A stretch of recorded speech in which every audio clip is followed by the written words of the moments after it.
Hello everyone.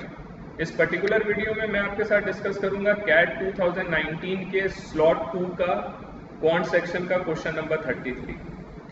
इसमें आपको क्या फाइंड आउट करना है, the number of common terms in the two sequences 15, 19, 23, 27 up to 415। एक ये सीक्वेंस गिवन है आपको 15, 19, 23, 27 and so on up to 415, और एक सीक्वेंस गिवन है आपको 14, 19, 24, 29 अप टू 464। इन दोनों सीक्वेंस में नंबर ऑफ कॉमन टर्म्स कितने हैं ये आपको बताना है। मतलब कुछ टर्म्स ऐसे होंगे जो इस पर्टिकुलर सीक्वेंस फर्स्ट में भी होंगे, कुछ ऐसे नंबर्स होंगे जो सीक्वेंस सेकंड में भी होंगे। ऐसे कितने नंबर है, ऐसे कितने टर्म्स हैं जो दोनों में, ये आपको फाइंड आउट करना है। अगर आप फर्स्ट सीक्वेंस को देखो तो इसके बीच का अगर डिफरेंस देखोगे, इस टर्म का क्या है 4 है, इसका डिफरेंस भी यहाँ पर कितना है 4 है, यहाँ पर भी डिफरेंस कितना है 4 है। तो ये हम बोल सकते हैं ये एक अरिथमेटिक प्रोग्रेशन है और उसमें कॉमन डिफरेंस कितना है 4 है इस अरिथमेटिक प्रोग्रेशन। अगर सेकंड में देखें, अगेन यहाँ पे डिफरेंस कितने का 5 है, 19 माइनस 14 5, 24 माइनस 19 5, ये भी 5 है एंड सो ऑन। तो सेकंड सीक्वेंस भी एक अरिथमेटिक प्रोग्रेशन है विथ कॉमन डिफरेंस 5। तो अगर आप कॉमन टर्म्स की बात करें तो फर्स्ट देखो सीरीज स्टार्ट हो रही है 15 से 14 से, उसके बाद सेकंड टर्म कॉमन है, तो आप ये 15 और 14 को भूल जाओ, ये कॉमन टर्म तो है नहीं। अब हम सीरीज अपनी स्टार्ट करते हैं 19 से। फर्स्ट टर्म हम ले लेते हैं जब दोनों का कॉमन है, दोनों में सेम टर्म है। मैंने यहाँ से सीक्वेंस स्टार्ट किया 19, 19, 23, 27, ठीक है, फिर 4 ऐड करोगे 31 and so on up to 415। एक ये सीरीज हो जाएगी। मैंने 15 को हटा दिया, मैं 15 और 14 को हटा सकता हूँ बिकॉज ये कॉमन टर्म तो है नहीं, मुझे नंबर ऑफ कॉमन टर्म चाहिए। मैंने 19 से इसलिए स्टार्ट किया, 19 दोनों में ये फर्स्ट टर्म हो जाए, कॉमन टर्म है, दोनों में फर्स्ट टर्म हो जाए सीक्वेंस में। ये 19 हो गया, 5, 24, 29, 34 and so on up to 460।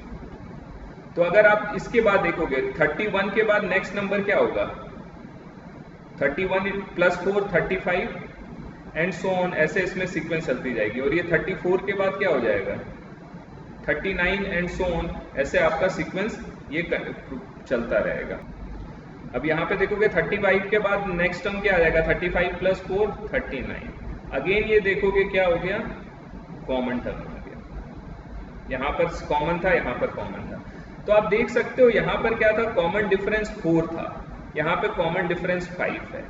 तो 4 और 5 का अगर आप एलसीएम लोगे, मतलब इसमें सीरीज है 4 के मल्टीपल में बढ़ रहा है, 4 प्लस 4 प्लस 4 प्लस 4 प्लस 4, तो एलसीएम आपको पता है इन दोनों 4 और 5 का क्या आता है 20 होता है। तो मतलब फिफ्थ टर्म जो 19 के बाद जो फिफ्थ टर्म आएगा वो प्लस 20 होगा, ठीक है। उसी तरह अगर नीचे वाले सीक्वेंस में देखा जाए एलसीएम 20 है और 5 5 ऐड करोगे तो इसके बाद क्या होगा, जो 19 के बाद जो फोर्थ टर्म आएगा, first term second term third term और फोर्थ टर्म, वो क्या होगा प्लस 20 होगा जो एलसीएम है।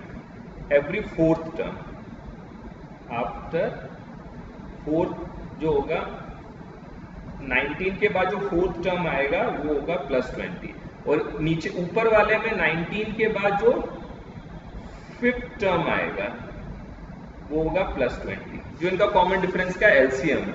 तो इसका मतलब हम ये बोल सकते हैं जो ऊपर वाले सीरीज है उसका जो एवरी फिफ्थ टर्म होगा वो दोनों सीरीज सीक्वेंस में क्या होगा कॉमन होगा। या आप ऐसे भी बोल सकते हैं नीचे वाले सीरीज का एवरी फोर्थ टर्म ऊपर वाले के साथ कॉमन होगा। तो अब आप नंबर ऑफ टर्म्स आप निकाल सकते हो दोनों में कितने होंगे। आप देखो कौन सा सीक्वेंस में कंसिडर करूं, देखो ऊपर वाले में लास्ट नंबर है 415 और इसमें नीचे वाले में लास्ट है 464, तो मैं ऊपर वाली सीरीज को कंसिडर करता हूं क्योंकि बिकॉज 4 जो भी कॉमन टर्म्स आएंगे वो 415 तक ही आएंगे, 415 के बाद कोई टर्म कॉमन हो नहीं सकता बिकॉज फर्स्ट वाले सीक्वेंस का लास्ट टर्म 415 है।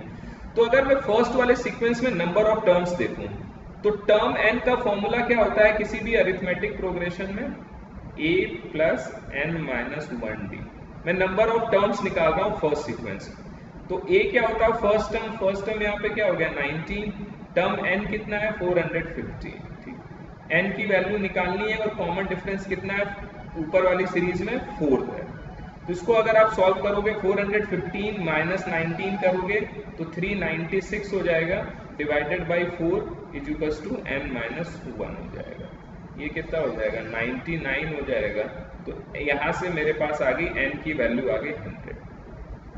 तो ये तो आपको सिंपल है कि अगर ये मैं फर्स्ट सीक्वेंस को कंसिडर करूं, फर्स्ट सीक्वेंस से मैंने 15 को हटा दिया था, अब मेरे पास जो रिमेनिंग नंबर ऑफ टर्म्स होंगे इस सीक्वेंस में ये 100 होंगे। ये अरिथमेटिक प्रोग्रेशन के सिंपल कॉन्सेप्ट से पता आपको लग गया। और ये भी पता लग गया कि फर्स्ट वाले सीक्वेंस में कि एवरी फिफ्थ टर्म जो होगा वो क्या होगा, सेकेंड के साथ कॉमन होगा, और सेकेंड का एवरी फोर्थ टर्म फर्स्ट के साथ कॉमन होगा। तो फर्स्ट का एवरी फिफ्थ टर्म कॉमन है, तो नंबर ऑफ टर्म जो सेम होंगे वो कितने हो जाएंगे, टोटल नंबर ऑफ टर्म्स कितने हैं फर्स्ट सीरीज में 100 है। और आपको पता है एवरी फिफ्थ टर्म क्या है, फर्स्ट और सेकेंड का सेम है, तो number of common terms first और सेकेंड में कितने हो जाएंगे 100 डिवाइडेड 5 दैट इज 20।